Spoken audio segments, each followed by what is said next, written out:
మన్యాల శ్రేణి టాక్స్కి స్వాగతం సుస్వాగతం.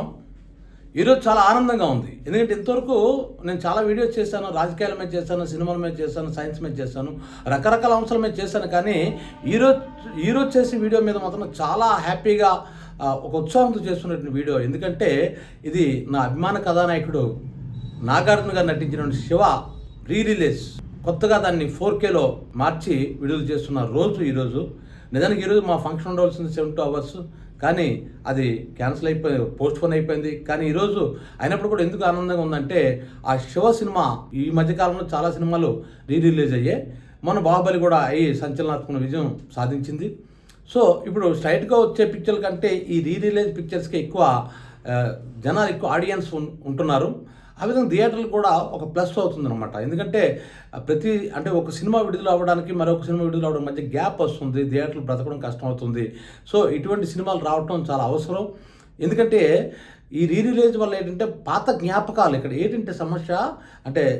ఏంటంటే ఆనందకరమైన విషయం ఏంటంటే, సమస్య కాదు ఆనందకరమైన విషయం ఏంటంటే, మనం ఒక సినిమాకి వెళ్ళినప్పుడు, చిన్నప్పుడు మనం ఒక సినిమాకి వెళ్ళినప్పుడు మన తల్లిదండ్రులతోటో, అత్తలతోటో, లేదా బాబాయిలతోటో మన సినిమాకి వెళ్ళినప్పుడు ఆ సినిమా కంటే ఆ సినిమా మనం వెళ్ళేటువంటి ఆ థియేటర్లో మన అనుభవం అనేది మన జ్ఞాపకాలు ఉండిపోతుంది అనమాట.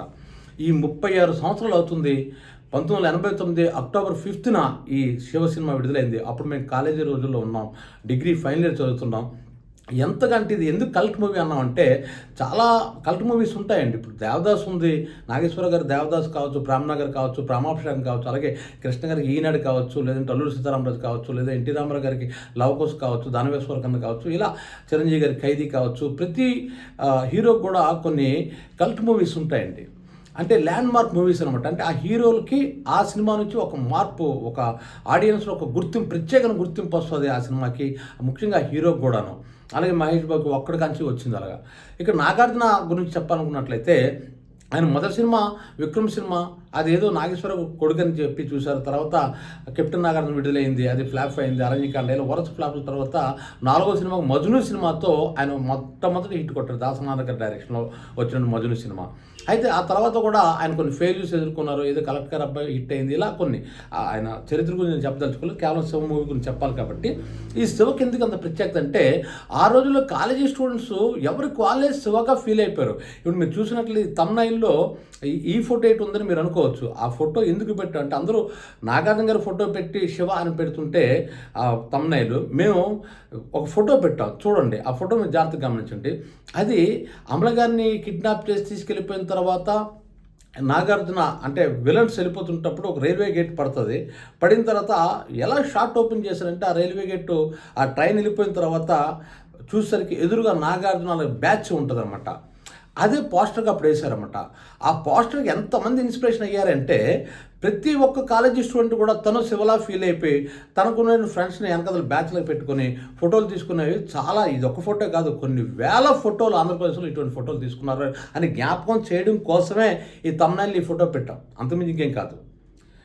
అంటే తమిళలో నాగార్జున గారి ఫోటో పెట్టకుండా ఈయన ఫోటో పెట్టేసుకున్నాడు మీరు అనుకోవచ్చు. నా ఫోటో ఎందుకు పెట్టానంటే, ఆ రోజుల్లో మా కాలేజీ స్టూడెంట్స్ అంతా కూడాను చాలామంది ఇటువంటి ఫొటోస్, కొన్ని వేల ఫొటోస్ వచ్చాయి శివ గెటప్లో.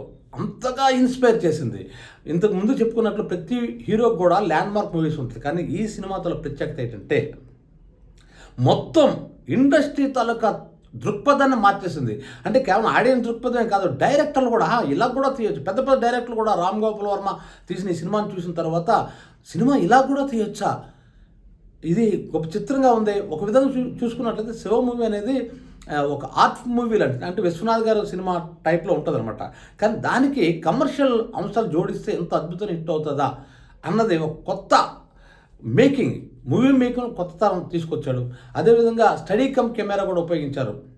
అప్పుడెప్పుడు స్టడీ కమ్ కెమెరా ఆల్రెడీ ఉపయోగించారు మమ్ముట్టి సినిమాలో, కంకణంలో. కానీ ఇక్కడ ఉపయోగించినంత ఎక్కువగా, ఈ సినిమాలో ఉపయోగించిన ఎక్కువగా మరి స్టడీ కమ్ కెమెరా అప్పటివరకు ఎవరు కూడా ఉపయోగించలేదు. అంటే మనం పరిగెడుతుంటే కెమెరామెన్ ఏం చేస్తాడంటే, తన కెమెరా కట్టుకుంటాడు అన్నమాట.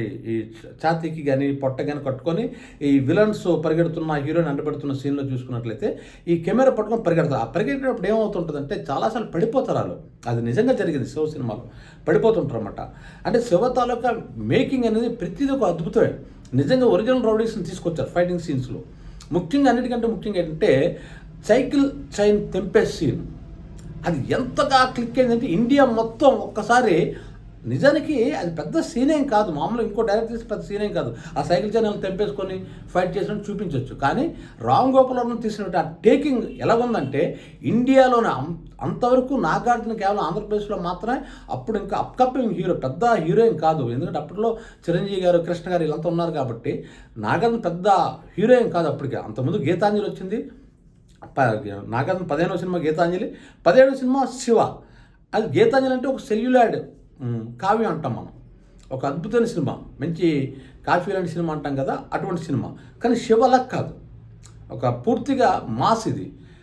అంటే అప్పుడే కాలేజీకి వచ్చిన కుర్రోడు కాలేజీ రాజకీయాలు తట్టుకోలేక, కాలేజీ రాజకీయాల్లో గూండాల తాలూకా, రౌడీల తాలూకా ఇంటర్ఫీరెన్స్ తట్టుకోలేక రివోల్ట్ అయినటువంటి ఒక రెవల్యూషనరీ క్యారెక్టర్ అన్నమాట అది.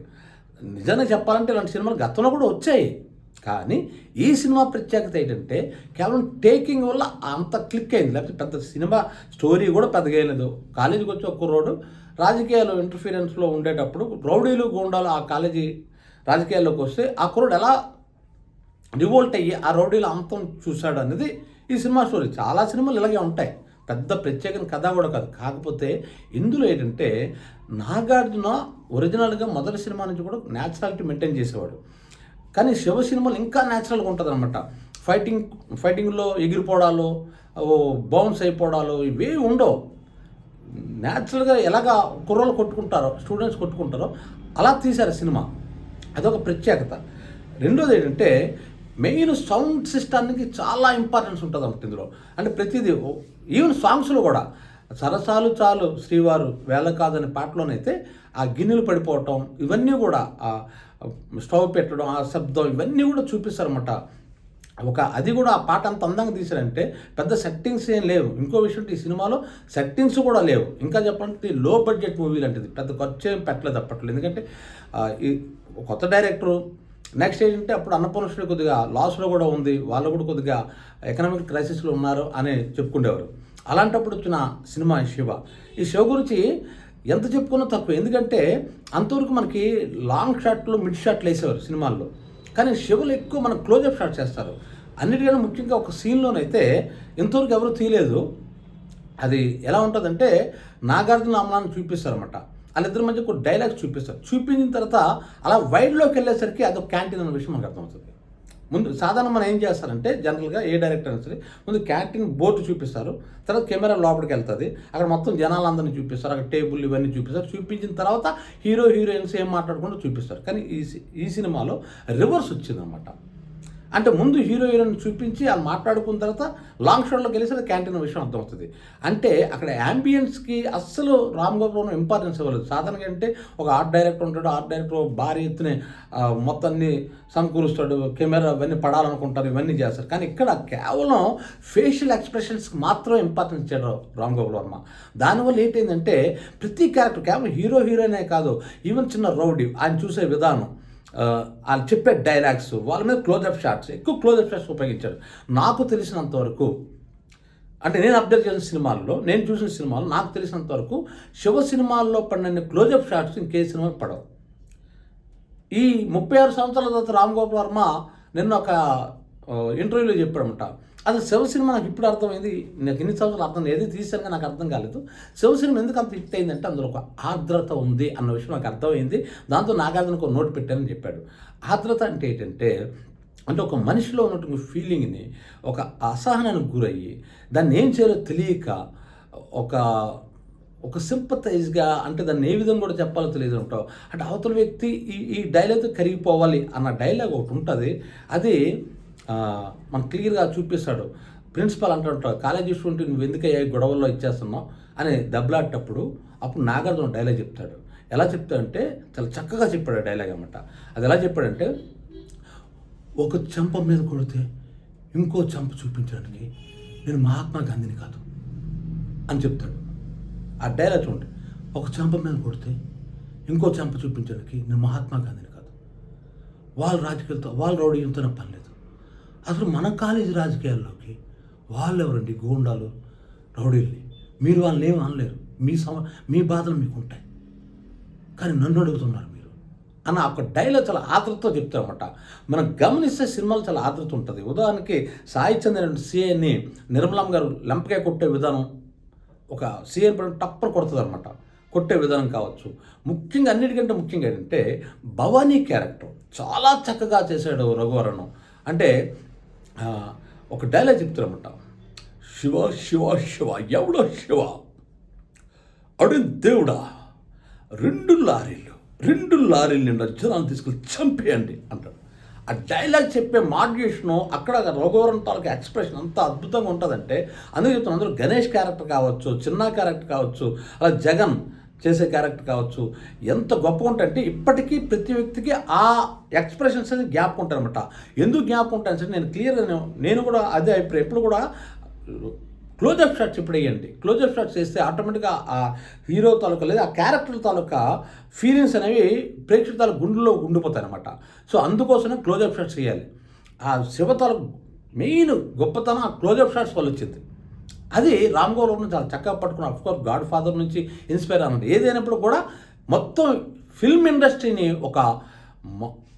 అంటే ఒక దృక్పథం నుంచి ఇంకో దృక్పథం, ఒక సినిమా ఇలా కూడా తీయొచ్చా అన్నది. అన్నిటికంటే ముఖ్యంగా ఏదో తెలుసండి, రామ్ గోపాల్ వర్మ డైరెక్టర్ అయిన తర్వాత చాలామందికి ఆ రోజుల్లో దాసనాన్న గారు డైరెక్టర్ అయ్యి వరసపెట్టి హిట్స్ ఇచ్చిన తర్వాత అందరూ ఇన్స్పైర్ అయ్యారు, మనం కూడా డైరెక్టర్లు అయిపోదామని. అదేవిధంగా రామ్ గోపాల్ వర్మ ఆ సినిమా చూసిన తర్వాత చాలామంది కుర్రాళ్ళు హైదరాబాద్ చెన్నై వెళ్ళిపోయారు, ఎందుకంటే డైరెక్టర్లు అయిపోదామని. కానీ సినిమా ఈ విధంగా చేయొచ్చు, అంత లావిష్గా ఉండక్కర్లేదు. ఎందుకంటే అంతవరకు ఎలా ఉండేదంటే పెద్ద పెద్ద సెట్టింగ్స్, ఖచ్చితంగా ఒక 5 పాటలు ఉండాలి, 5 ఫైట్లు ఉండాలి. ముఖ్యంగా హీరో కోట్లు, పేదోడైనా సరే కోట్ వేసుకోవాలి, లిప్స్టిక్లు వేసుకోవాలి, పెద్ద పెద్ద విగ్గులు, పసుపు కలర్ కోట్లు, ఎర్ర కలర్ ప్యాంట్లు, ఇలా రకరకాల భయంకరంగా కనబడేవారు. కానీ ఎప్పుడైతే ఈ శివ సినిమా వచ్చిందో చాలా న్యాచురల్గా తీయటం, మనం క్యాంటీన్లో ఎలా టీ తాగుతాం ఆ క్యారెక్టర్ అలాగే టీ బిహేవియర్ కూడా అలాగే ఉండేది అనమాట. ఒక ఫ్రెండ్స్ ఎలా మాట్లాడుకుంటే అలా మాట్లాడుకుంటారు అనమాట. అంత సింప్లిఫై చేసి సినిమాని తీశాడు. అందుకోసమే ప్రతి ఒక్కరూ కూడా తను ఐడెంటిఫై చేసుకున్నారు. అప్పట్లో శివ బ్యాచ్ అని ఉండేది. అంటే 2 బ్యాచ్లు కొట్టుకోవాలంటే సైకిల్ చెల్లి పట్టుకొని కొట్టుకోవడం మొదలుపెట్టాయి. పెద్ద సంచలనం ఆ సినిమా ఆ రోజుల్లో.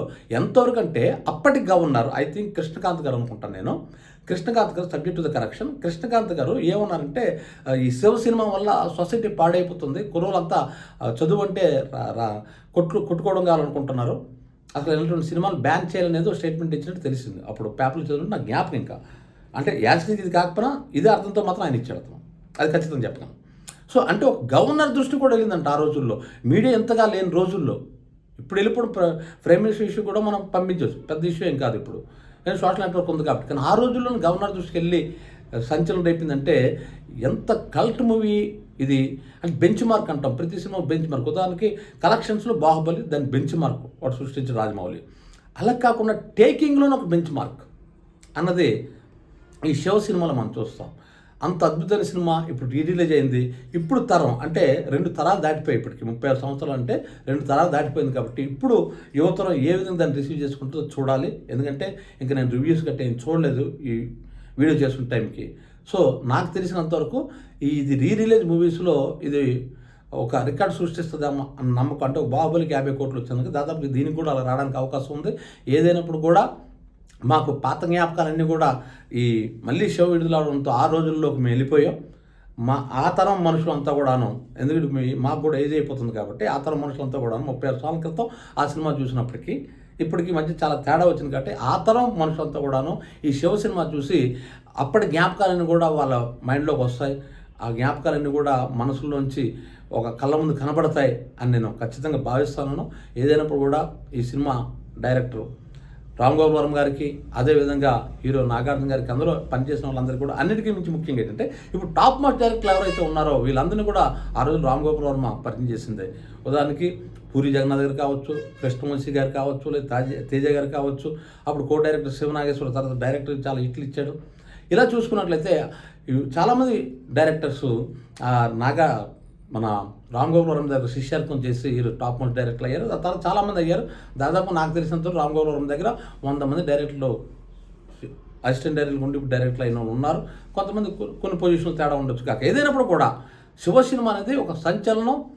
ఇంకో విషయం అంటే ఆ రోజుల్లో నాగార్జున శివ సినిమా కోసం నాగేశ్వర గారితో పాటు నాగార్జున ఢిల్లీ వెళ్ళినప్పుడు నాగేశ్వరరావు గారు పోలీసులు ఫోన్ చేయాల్సిన పరిస్థితి వచ్చింది. ఎందుకంటే అంతమంది క్రౌడ్ వస్తారు నాగార్జున కోసం. ఆ తర్వాతే ఈ సినిమా వల్లే తర్వాత ఆయన ఖుదా కావాలంటే సినిమాలో యాక్టింగ్ చేశాడు అమితాబ్ బచ్చన్ తోటి. ఇలా అటు నాగార్జున గ్రాఫ్ కావచ్చు, ఇటు రామ్ గోపాల్ వర్మ గ్రాఫ్ కావచ్చు, ఒక్కసారి ఇండియాలో మారుమ్రోగిపోయింది.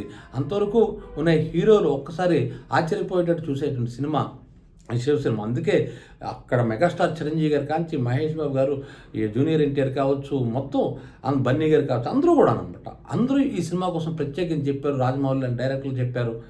ఇలా అందరూ కూడా ఈ సినిమాని అప్రిషియేట్ చేస్తానంటే నిజంగా అది నిజంగా సత్తా ఉన్న సినిమా కాదు, మొత్తం ఇండస్ట్రీనే మార్చేసే సినిమా, ఎంతోమంది డైరెక్టింగ్ చేసిన సినిమా, ఎంతోమంది నటులు చేసే సినిమా ఆ సినిమా. కాబట్టి ఆ సినిమా రిలీజ్ చేసే సందర్భంగా మళ్ళీ ఆ మొత్తం ఆ టీం అందరికీ, ఆ క్రూ అందరికీ నేను అభినందన తెలియజేస్తున్నాను. ఈ వీడియో మీకు నచ్చినట్లయితే మీరు మన్యాల శ్రీను టాక్స్కి లైక్ చేయండి, షేర్ చేయండి, సబ్స్క్రైబ్ చేయండి. Thank you.